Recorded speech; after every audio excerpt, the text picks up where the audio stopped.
Hello and welcome to G-Bop Gaming.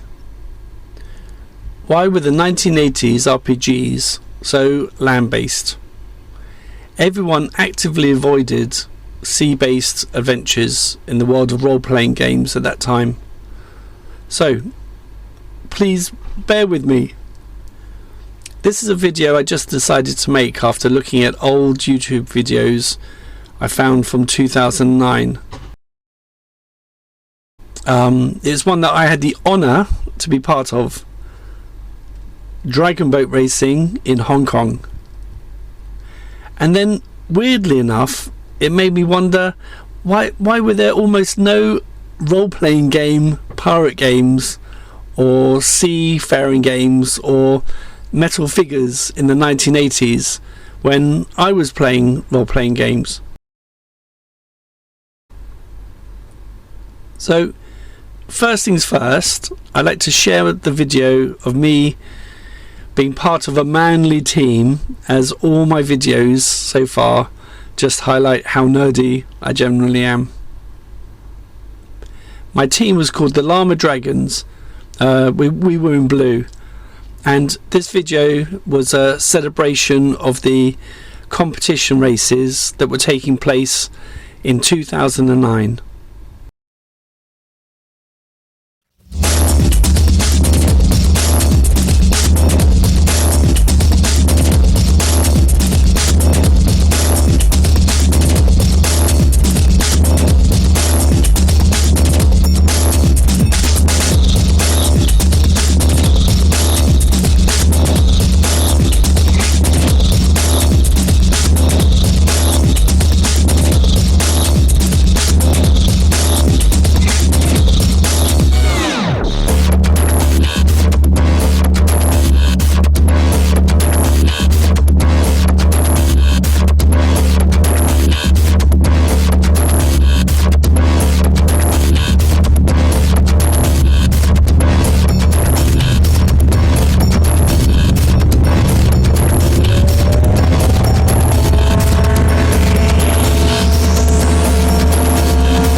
I had to look to see what sea-based figures and RPGs there were in the 1980s, and it is very sparse, I have to say.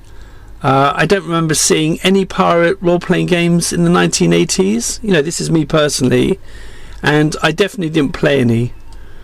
Dungeons and Dragons type games were always very land-based, and of course the sci-fi games like Traveller were, you know, basically spaceships, really. Even if they were on planets, it's still sci-fi. So there was, you know, it's very, it just felt very clear that there wasn't much water between them. I just looked online. I can only see a few games from the 1980s that were ship and pirate themed. There was one in 1980 called Skull and Crossbones, one in 1982, Pirates and Plunder, in 83, Privateers and Gentlemen.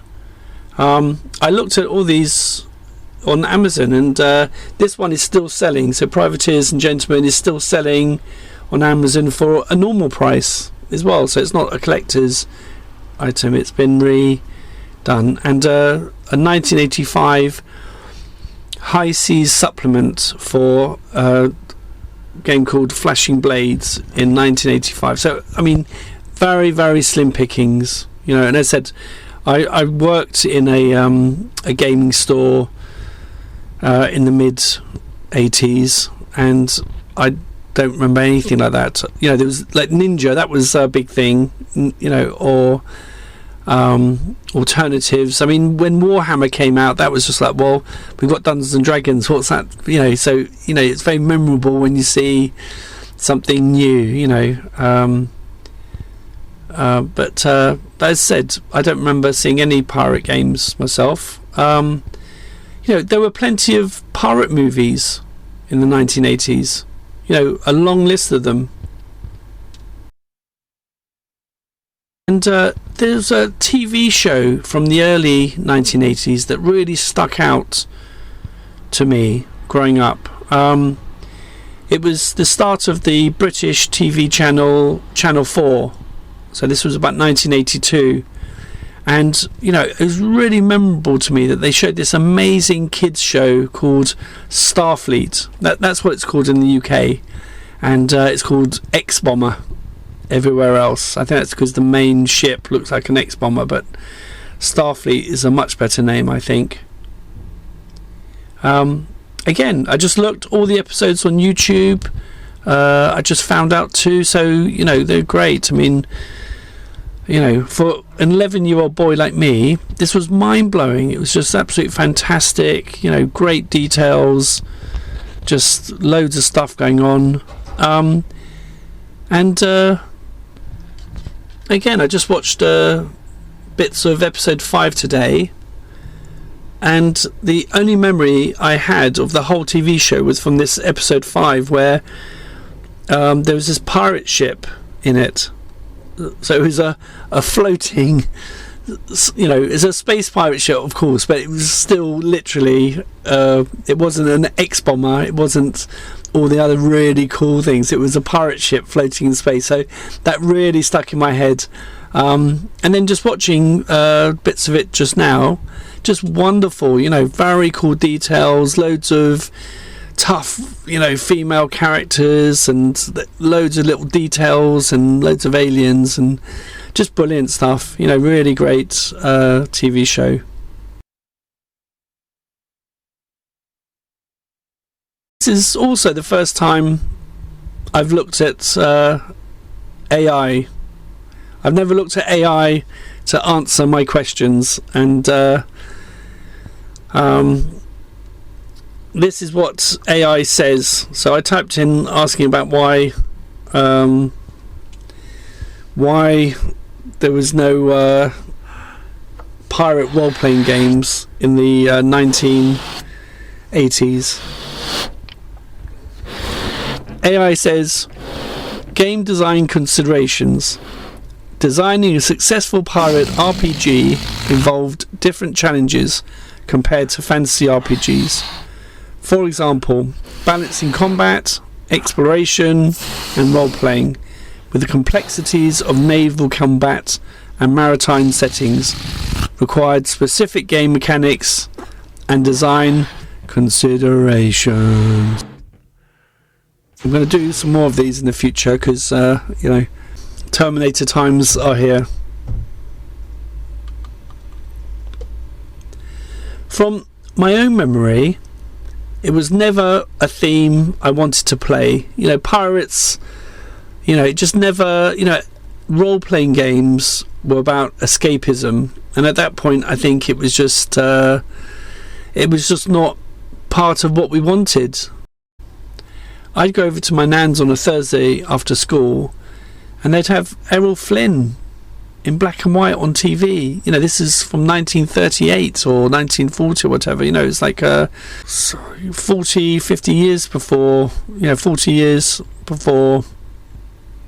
And, you know, pirates were just old, it seemed to me. I mean, they were on TV, but if you're doing role-playing, you've got your escapism, you're trying to create something new, you know, sci-fi, science fiction was pirates in space. You know, it's something like Blake Seven, for example, that was trying to create that sort of cutthroat brigand in the stars, you know, but not Pirates on the Sea, I guess. I think just the sea seemed a bit old, you know. I think that's what it was. It was like the Stars, or you know, and Dungeons and Dragons was, you know, like sideways escapism, I guess. You know, it's like you know, I'd grown up with The Hobbit. I, you know, read Lord of the Rings. I knew the songs on the BBC. They'd just brought out the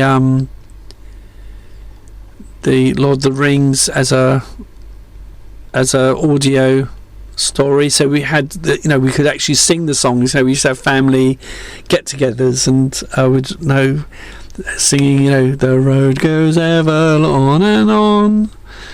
So, you know, so this was fantastic, but Pirates weren't. You know, it was to the stars or to the mines, but never to the seas.